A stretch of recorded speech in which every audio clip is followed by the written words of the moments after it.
right, hey, welcome back, guys. Ryan Thompson, Rottler Applications Engineer here, standing with Matt from MSH. We are playing around with a 6.4 Powerstroke, right? Sure are. Getting ready to do some sleeving, which is a topic that doesn't get covered. I don't think gets as much as it should.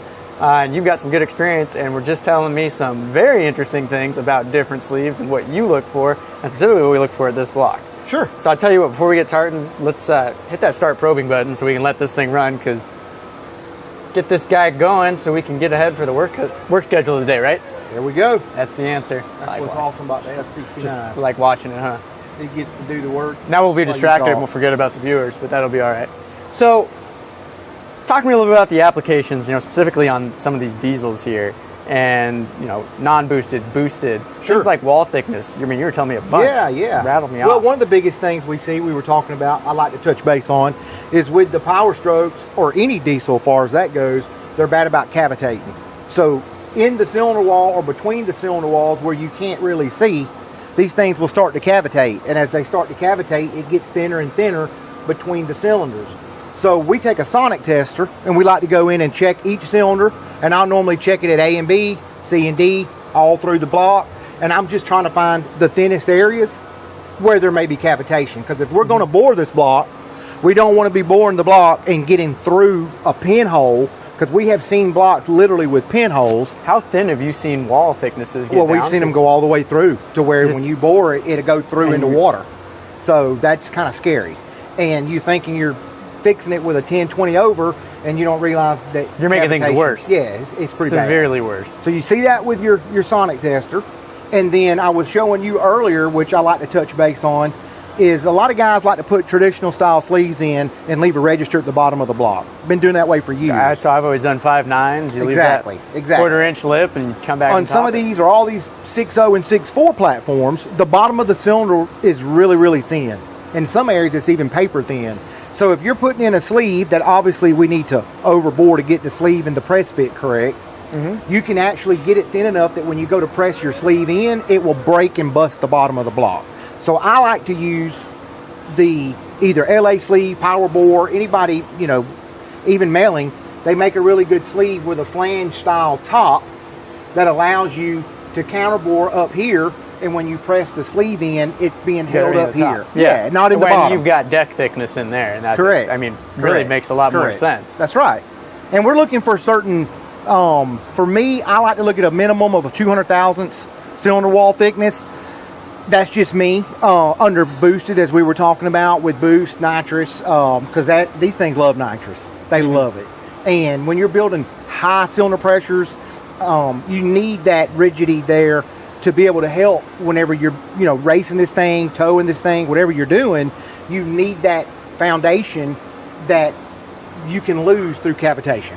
So that's one of the biggest things for me that I see is the cavitation in the blocks. So I was always told to use a 64th inch, and we called it RT 321 inserts. They've got the sharp point so that you are getting up and giving that shoulder as much as you can. I would assume you'd do the same thing unless you had a big chamfer on those counterbore style sleeves. Sure. But with the, what's your take on sleeve lockers and locking that in for that press fit? Well, I like to use about a thou and a half press fit. Okay. And I use the green Loctite. I love the green Loctite. Okay. And then I've actually been using with our F69, we were talking about the circular interpolation. I like to even use that sometimes whenever I actually cut it in for my flange. And I guess that'd be a real nice benefit about being up here. You aren't interpolating down low. That's right. Very powerful. This machine's a very powerful machine. But up here, yeah, you could come back and you could interpolate that, get a real nice flange. Yep, and then you have them all even, which we're going to deck it anyway and clean it up. But still, I like to put everything as close as I can in every cylinder. And using that circle interpolate and the green Loctite, that's my go-to.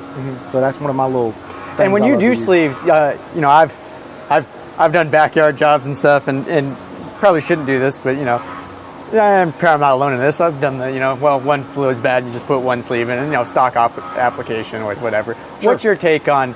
I've heard different ones from reman facilities and stuff. If you've got a block like this and one goes bad, are you going to run 8 sleeves down this thing? Would you run just the bank? Would you just whatever? I actually will run whatever's needed.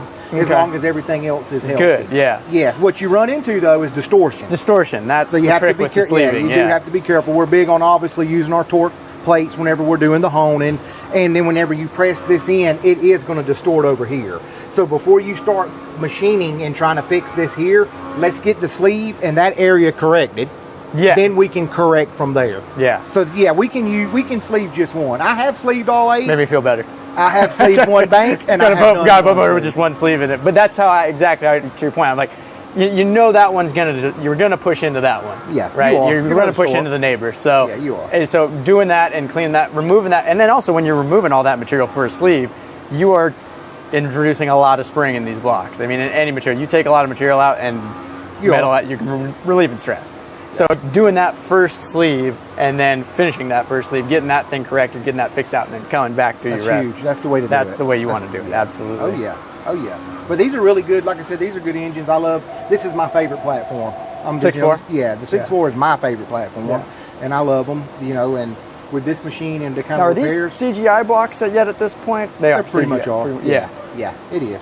It is. Do you notice anything different with doing sleeves in CGI versus? Not a whole lot. Not really. Not really. You're still going to get your distortion that you're going to get. Mm-hmm. What I have noticed, though, is all the naysayers out there that's talking about you don't need a torque plate when you're honing them.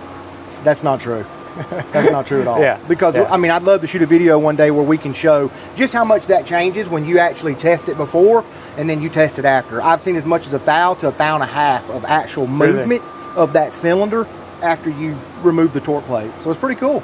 That's quite a lot. I mean, that's a lot in this industry. And if you're running the ragged edge between, piston skirt to cylinder wall clearance, that could get you in trouble. Like, that could get you in trouble bad. Especially on an aluminum piston that's going to grow twice as much as a steel piston. Because the 2020 and up, Ford has released in their 6.7 steel pistons. Okay. The steel obviously isn't going to grow under the same temperature as more or as much as an aluminum piston is going to grow. Right. Right. You can run a tighter clearance. So, yeah. With the, and your torque plate, when you press, do you press the sleeve in with the torque plate still installed?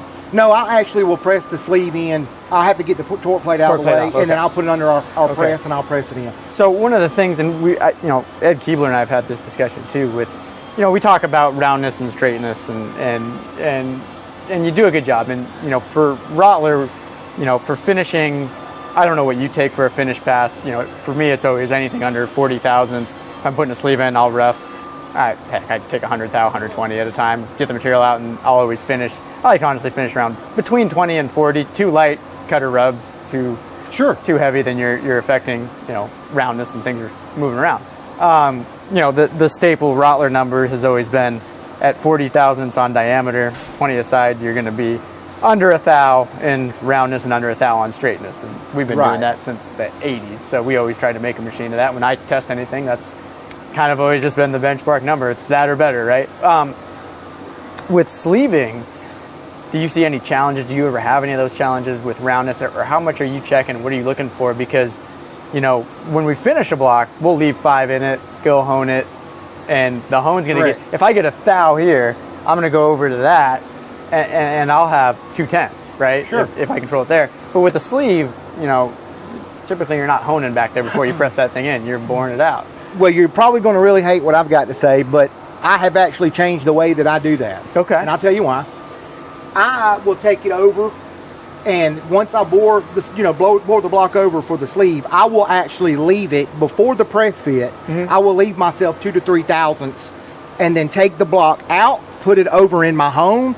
I will then set my dial bore gauge up to where whenever I hone the block, I hone it to get the press fit that I want to achieve for my sleeve.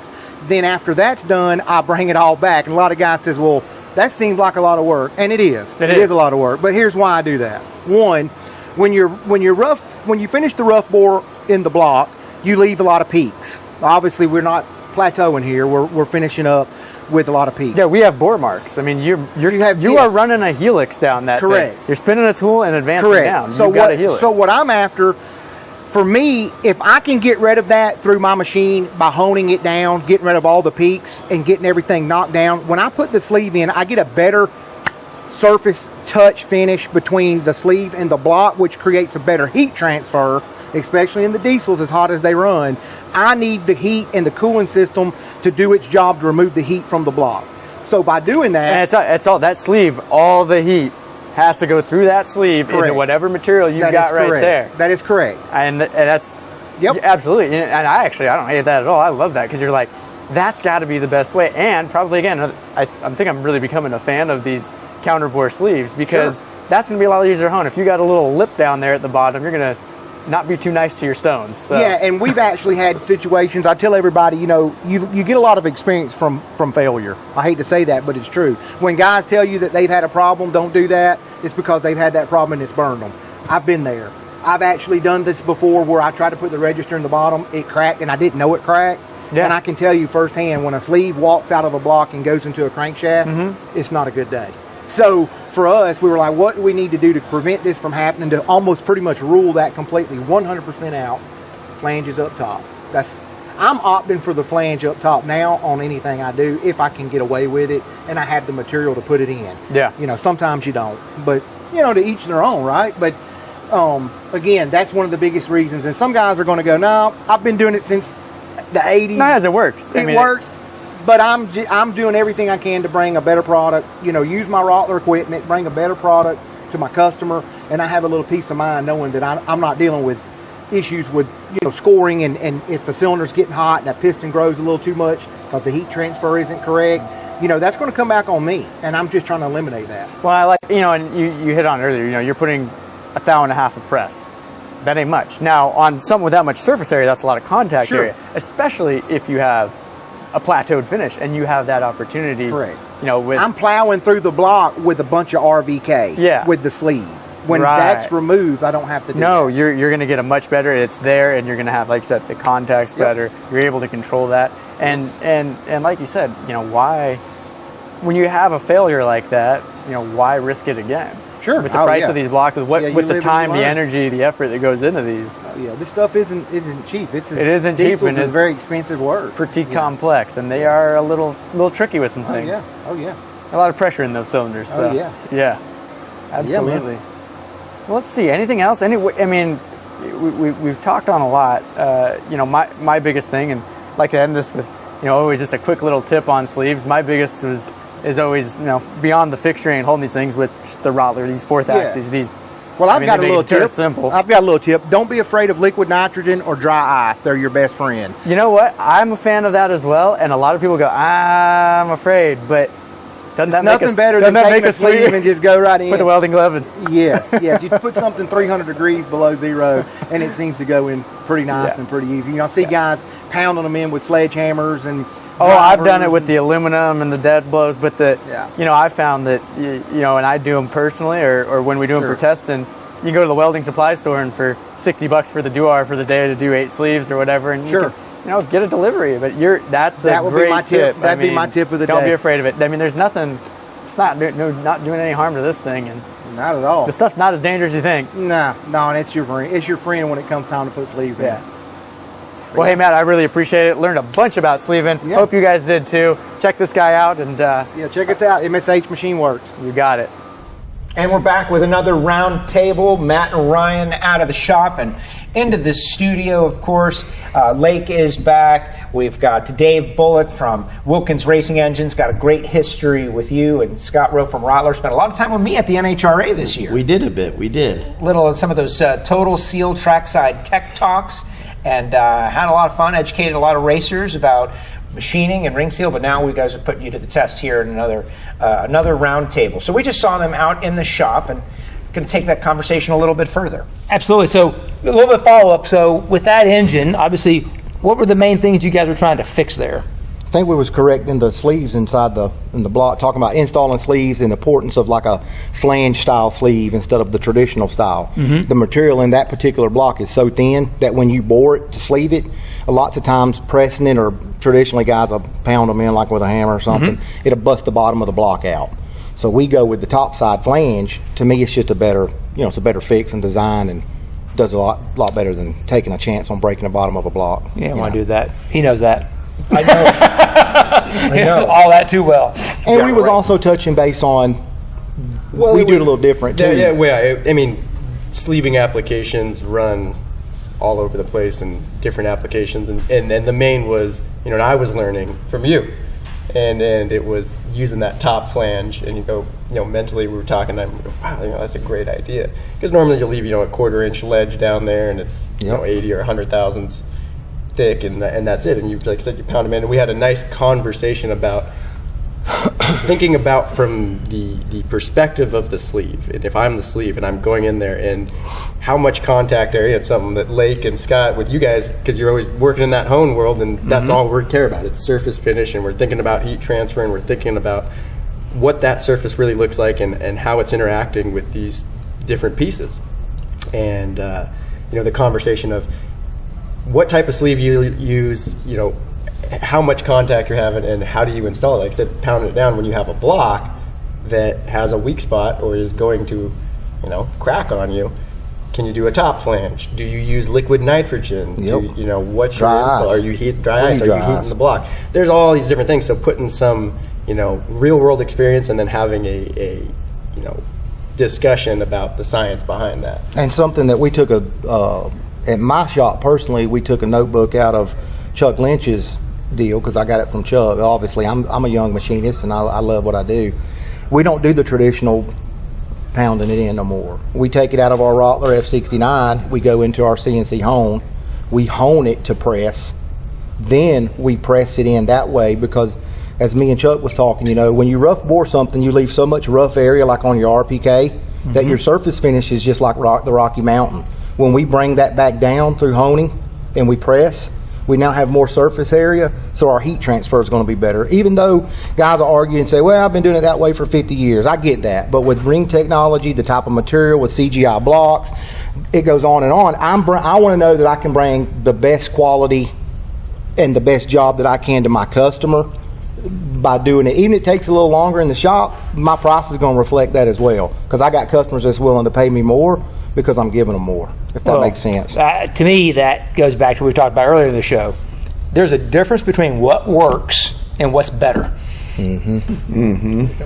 There's stuff that will work, but there are ways that are better than just what works. And man, that's a great point about taking that hone or that board finish, which is incredibly it's rough. Yeah. There's nowhere near as much surface area to transfer the heat and all that. And I feel like this whole sleeving thing is just going to expand more and more. It's so hard to get blocks these days that now re-sleeving a block to make sure it's not too thin, because now when you get to you can bore it more, but now you run into problems in terms of support. Yeah, so being able to come back in, if everything else is fine on that block, but man, I really need more support because I'm going to put more boost to it or whatever, the best option could be to sleeve it. And now you got to think about all these things. I think there's another great point to touch on with that, Lake, too. And, for Scott and I, working out a Rottler with the application stuff, and that's anytime we have a customer or a project, we go, well, what's the application, right? That's why we do what we do. Yep. And with sleeving, it's not, it's thin, what do you got, what's your material, obviously you're replacing, but think about still the things, I think the things you can do with sleeves, you have an opportunity that you can play with different materials of your sleeve, and that may be a benefit depending on your application. And you have something now that you can change that entire cylinder and the material properties behind it, that you're not going to get that with just a standard cast V8 block. Yeah, but I'll add something even to what you're saying, which this is like I love Rottler to death, and I love their equipment. With David yesterday, he was showing me some tricks on the F69, which was just it was elementary to him, but it was really great for me, right? Because I'm just trying to soak this in like a sponge. But you know where else sleeving comes in handy? Is when we're blueprinting a block. We seen this yesterday. We're blueprinting a block, and we're probing and we're looking and we're seeing what the probe on the machine's telling us we're measuring versus what the blueprint says it should be, right? Well, we might not can clean that up on a 10 over. There's in some cases, some of these blocks are worn to the point that they're 20 or 30. Well, wouldn't it be nice to go back in, put a sleeve in, get our geometry put back where it needs to be from a blueprint standpoint? So now our piston side load, everything that's happening to this engine is where it was supposed to be to begin with. So sleeves have their place, in my opinion, more than just a damaged cylinder. That's the first thing we think, oh, we'll sleeve it, we'll fix it. But what about when we're blueprinting blocks? And we don't have the material, so we have to go off of its probe now. And to me, that's a game changer at our shop, because that's what Rottler has allowed us to do that we otherwise, you know, we have an old F4 born bar. Well, we talked about that yesterday, me and Dave. Well, what do you do to trick it? Well, you put a filler gauge there and you offset that. And that's cool and dandy, and it's worked for years. But you can't beat the luxury of the CNC and what it can do for you in a timely manner. We talked about boring lifter bores. A 2-day job on the mill with a BHJ fixture versus a 3-hour, 4-hour job with Rottler. Come on, man. I mean, it's awesome, you know. Well, that's the thing that I feel like is revolutionary. It's not a machine that's just making chips. It's a measuring tool as well. That's right. Exactly. Yeah. I mean, the luxury is that you can measure your block in the same machine that you're going to actually machine in. And I mean, we found out with Joe's block yesterday that there was some of the locations were at the limits of manufacturing tolerance, and we were able to correct them by going with oversized lifters, and today we're doing the cam tunnels, and so that allows us to correct that. And that's the thing. In the past, you didn't know that it was off. You were just following the existing holes, and now today with the technology, some Rottler equipment, in just a matter of minutes, you can go from measuring, make a decision, to correct it, and actually making chips all in one machine. And literally in minutes, you know where you're at. And we talked about that too. The difference between that is it may be subtle changes, but if the geometry of the camshaft is off, your valve events are off. Yep. Well, when you correct those valve events, that may be 25 more horsepower against your competitor just from doing something different. And people, and that may be irrelevant to some people, but there's a lot of people it's not. Well, it goes back to what Billy was saying in the earlier roundtable.